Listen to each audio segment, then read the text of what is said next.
samping mau Ujang Bustami. Ya, saya namanya Ujang Bustami, Abi. Ada apa, Abi?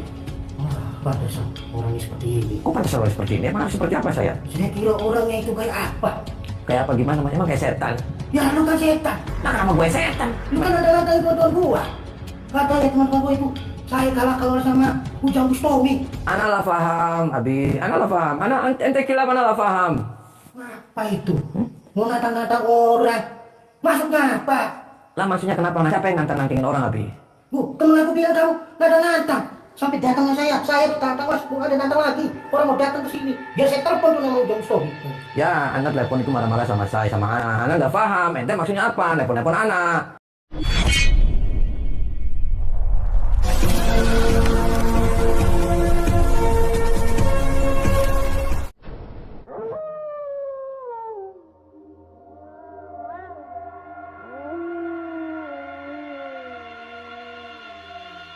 Assalamualaikum warahmatullahi wabarakatuh.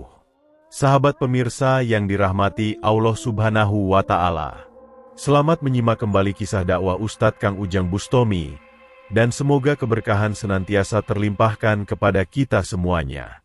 Aksi Kang Ujang ini adalah ketika beliau ditantang oleh seorang kiai spiritual yang mengaku belajar ilmu dari Timur Tengah. Namun ternyata, sang kiai itu adalah praktisi ilmu santet dan perdukunan. Kang Ujang kemudian datang untuk meladeni tantangan tersebut, juga untuk menghentikan kesesatannya.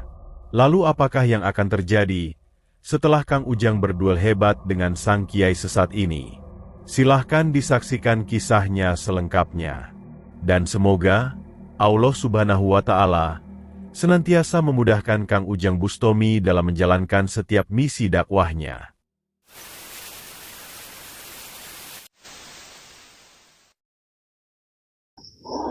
Allahumma sholli ala Muhammad ya Rabbi sholli alaihi wa sallim. Allahumma sholli ala Muhammad ya Rabbi sholli alaihi wa sallim. Rabbi fanfa'na ببركتهم واهدنا الحسنى بحرمتهم ربي فانفعنا ببركتهم واهدنا الحسنى بحرمتهم.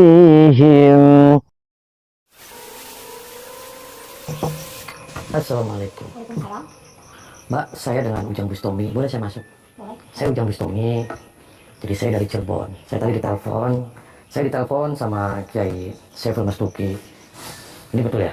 Iya, betul. Oh. Sahabat Kang Ujang Bustami yang berbahagia.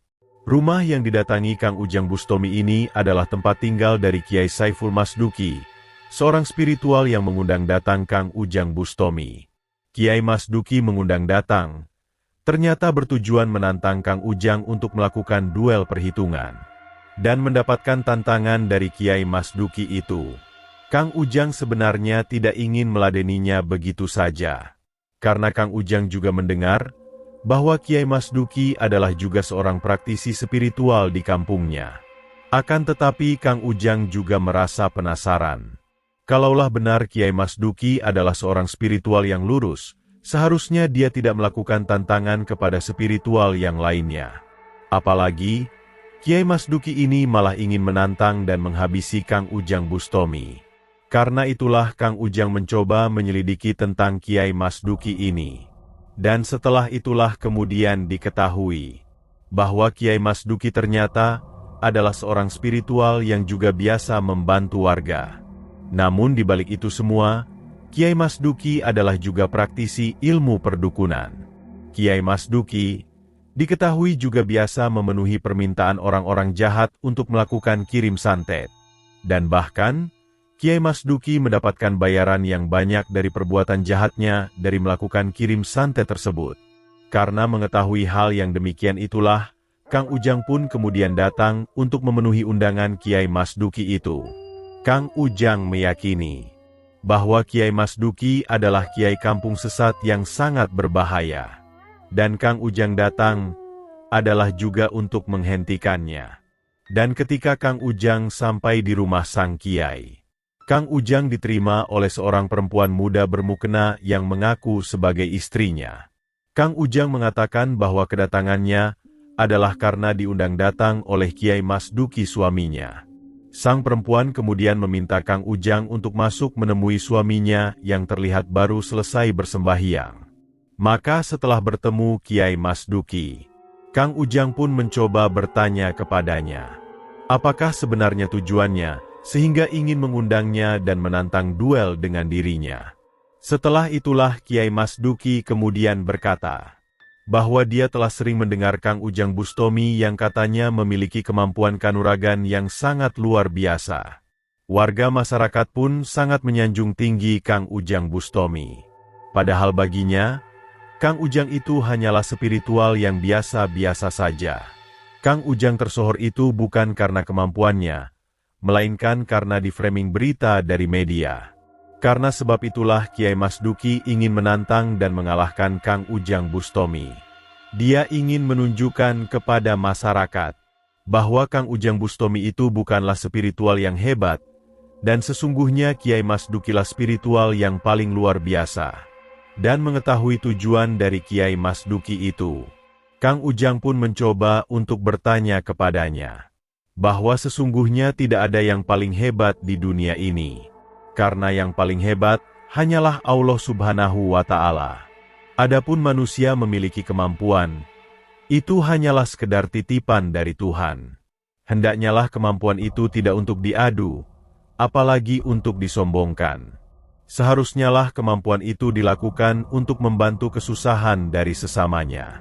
Karena manusia diperintahkan Tuhan untuk saling membantu dengan yang lainnya. Mendengar perkataan Kang Ujang yang demikian, Kiai Mas Duki meminta Kang Ujang tidak merasa sok merendah di hadapannya. Kiai Mas Duki tahu bahwa Kang Ujang memiliki ilmu kanuragan. Bahkan para teman spiritualnya banyak yang telah didatangi dan dihancurkan oleh Kang Ujang. Kiai Mas Duki kini hanya ingin menghancurkan Kang Ujang Bustomi, juga ingin balas dendam atas aksi Kang Ujang yang telah menghancurkan para teman spiritualnya. Kang Ujang kembali berkata, Kang Ujang mengetahui Kiai Mas Duki adalah juga berpraktek santet dan perdukunan. Apa yang dilakukan itu sungguh melanggar ajaran Tuhan. Perbuatan itu sungguh sangat berbahaya dan menyesatkan. Karena itu Kang Ujang meminta agar praktek santet Kiai Mas Duki itu segera dihentikan. Dan mendengar perkataan Kang Ujang Bustomi yang demikian itu, ternyata Kiai Mas Duki menjadi sangat murka. Dia tidak terima Kang Ujang Bustomi melarang hal yang telah biasa diperbuatnya. Karena itulah Kiai Mas Duki tidak ingin banyak bicara lagi. Kiai kampung sesat itu ingin membuktikan saat ini juga, yaitu untuk melakukan duel adu ilmu, hingga ada yang hancur di antara mereka. Sampai natak-natak. Sudah datang aja belum sampai ke sini. Bisa tantang kalian. Lah, guru saya datangnya mau ngapain di sini? Maksudnya apa? Ente tidak terima sama saya itu apa? Masalahnya dengan saya itu apa? Sampai yang sudah mencederai saudara saya. Kiai Mas Duki terlihat sangat begitu marah. Bahkan saking marahnya, dia ingin bisa menghajar Kang Ujang Bustomi juga gurunya. Sang Kiai kemudian mengancam Kang Ujang Bustomi. Jika Kang Ujang tidak ingin dihancurkannya, dia meminta Kang Ujang agar meminta maaf dan sujud berlutut di hadapannya. Kang Ujang pun menjadi cukup kesal dengan kesombongan sang kiai sesat itu.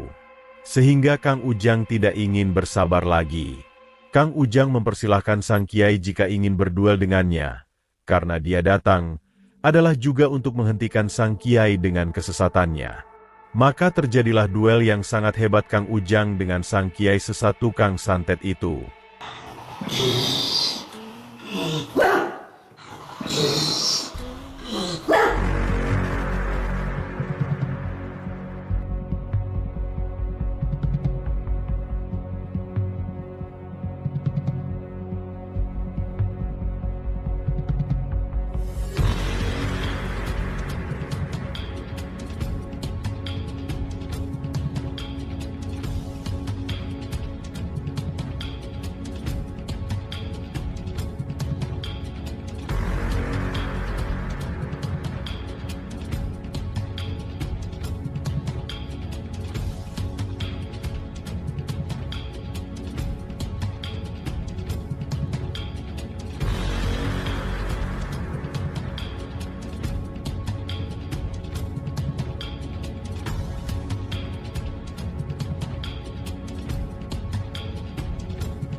Spiritual sesat Kiai Mas Duki itu masih terus mencoba melawan Kang Ujang Bustomi. Dengan seluruh kemampuan yang dimilikinya, dia berusaha terus menyerang dan menghancurkan. Akan tetapi, yang dihadapinya adalah Kang Ujang Bustomi, seorang spiritual hebat, yang belum pernah ada yang mampu menandingi. Ilmu hikmah yang dimilikinya sangat luar biasa, dan sudah sangat banyak kekuatan iblis yang telah dihancurkannya. Termasuk kini kekuatan setan dari Kiai Mas Duki ini. Ketika ilmu hikmah pamungkas Kang Ujang menghantam, sang Kiai itu pun akhirnya mendapatkan ganjarannya.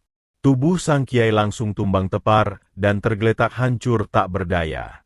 Bahkan saking hebatnya ilmu Kang Ujang yang menghantam, darah kental pun muncrat dari mulutnya. Maka habislah riwayat Kiai Mas Duki, sang spiritual sesat yang sangat sombong itu. Dan setelah berhasil menghancurkan Kiai Mas Duki, Kang Ujang mencoba menemui istrinya. Benarkah sang perempuan tersebut adalah istri muda dari Kiai Mas Duki? Ternyata sang perempuan bermukena itu adalah bukan istri sahnya. Dia hanyalah perempuan simpanan dan sebenarnya adalah seorang janda. Dia berada serumah dengan Kiai Mas Duki, karena sang Kiai berjanji untuk menikahinya. Kang Ujang kemudian menyadarkan sang perempuan, yaitu agar tidak lagi melakukan keburukan, dan senantiasa berbuat yang baik di jalan Tuhan. Terima kasih telah menyaksikan kisah dakwah inspiratif yang penuh edukasi dan kemuliaan ini. Ambil sisi positifnya dan buanglah sisi negatifnya. Tentunya kami juga berharap kisah dakwah yang kami sajikan ini bisa memberikan manfaat, juga bisa jadi petunjuk bagi para pemirsa. Dan semoga Allah Subhanahu wa Ta'ala senantiasa memberikan banyak rahmat-Nya kepada kita semuanya.